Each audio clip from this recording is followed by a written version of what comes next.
Hi, you guys. So today we have a specific topic to talk about, and I have my friend Mahogany here. And this is actually a topic that she came up with about not taking kindness for weakness. So we came up with five, maybe six steps to put somebody in their place or check a situation respectfully, unless you have to get to the sixth step. But we're gonna get to that. So, um, do you want to give a little background on the topic? Sure. Well, the background pretty much is I consider myself as born again, a Christian, and I consider the fact that I have turned a new leaf in life. With that being said, I try to live a more positive life, and I try not to be as confrontational as possible.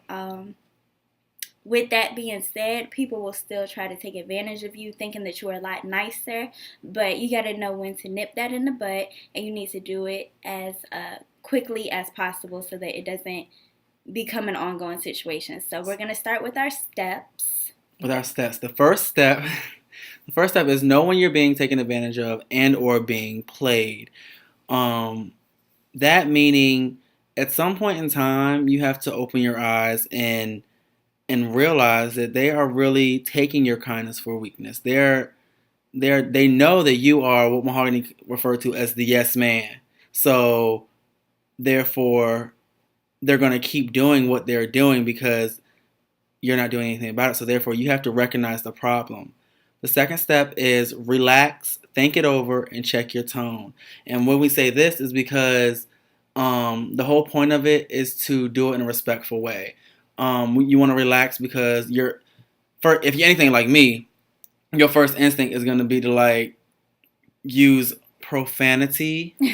Not that I curse, Or but not even just using profanity, but one of our first reactions is to act on emotion, whether it be negative, whether it be sad emotions, happy emotions. Your first reaction to a problem is going to be your emotions. So when we say think it over, you don't have to spend days and days and days thinking it over. Say a quick prayer, do what you got to do, compose yourself to say, I need to address this in the most effective way possible. And like I was telling Corey, you win more bees over with honey than with vinegar, and so that's why we're saying, eliminate the negativity while you're doing this. All right. Our next step. Go ahead. Address the problem. Don't be negative, but don't sugarcoat it. You need to be assertive and stick to your beliefs. When you address this problem, do not go back on anything that you're saying. If you feel in your heart that this person has wronged you, it needs to be addressed. And like I was saying, don't let too much time be in between step number two and number three. If you thought it over, don't wait until next week to address it. Think it over right then and there and address it right then and there. Our next step, number 4. Our next step is don't be afraid to say no. Make sure they know that you're serious and make sure that they understand. One of the biggest problems that some people have is that they don't want to disappoint somebody, or they don't want somebody to think that, oh, they think I'm not there for them, or oh, they think I don't like them because I don't want to do this. No, it's not a matter of you're not being there for them or that you don't like them. It's a matter of there's only so much that a person should ask of someone. And if you're too afraid to say no, then they're gonna keep considering you as the yes man. Exactly. So therefore, you have to know your limit. Know your limit and make sure they know the limit. Exactly. Make sure that they understand the limit. All right. I had a friend of mine. She had to tell somebody. She was like, "Don't say okay. Let me know you understand."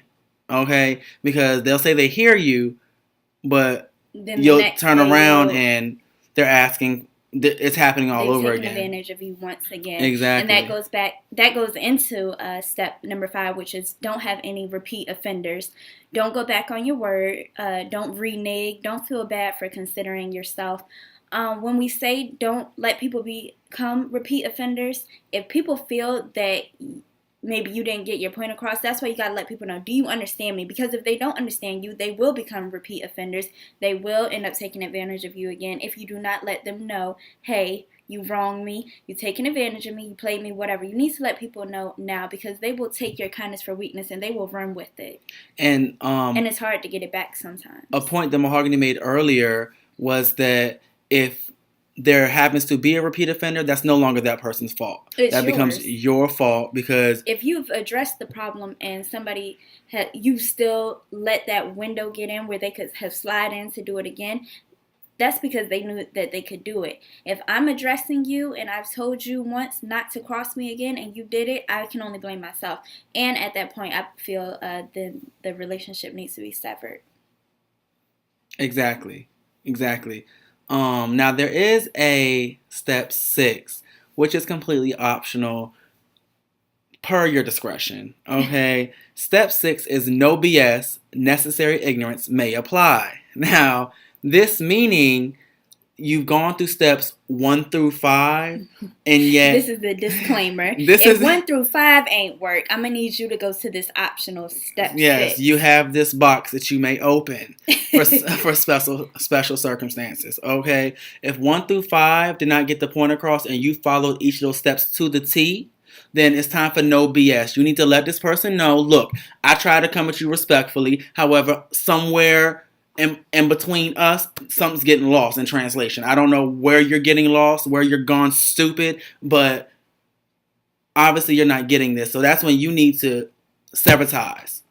That's the best way to, if they're not understanding what you're saying, the best way to solve a problem is to sever ties. Say, look, we're not getting anywhere. I've let you know before that this was an issue, and since we can't seem to come to a compromise, I'm just gonna have to let it go. Me and Mahogany about to disagree because this is too respectful. This is not part of step 6. Necessary ignorance may apply.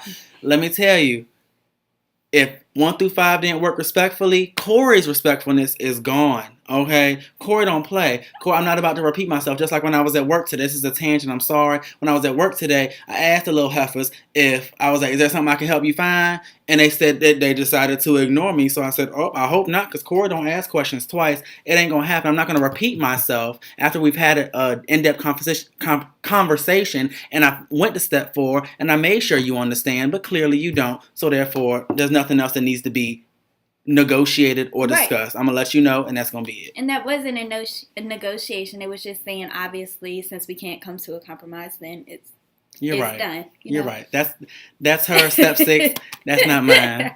My step 6 goes a little different. It's the same basic concept, though. Y'all get what we're saying. So this was the point. But step 6 is completely up to you. You optional, per your discretion. Do it her way, do it my way, do it your way, do it God's way, whatever you want to do. It don't even matter. But and speaking of God, and I just want to throw this last little tidbit in. So many people think that as Christians, or despite your religious belief, you're not allowed to be confrontational. There is a way to righteously be confrontational without going to blows or without cussing people out.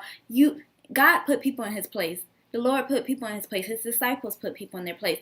And I don't think God would want you to be a doormat. So take it how it is. I hope everybody got something from this video, and we thank you all for watching. Thank you. Have anything else to say? No, I ain't really got nothing to say, but I hope y'all got the point. If y'all have any questions, comments, or concerns, please leave a comment under the post. Yeah. Have a good one.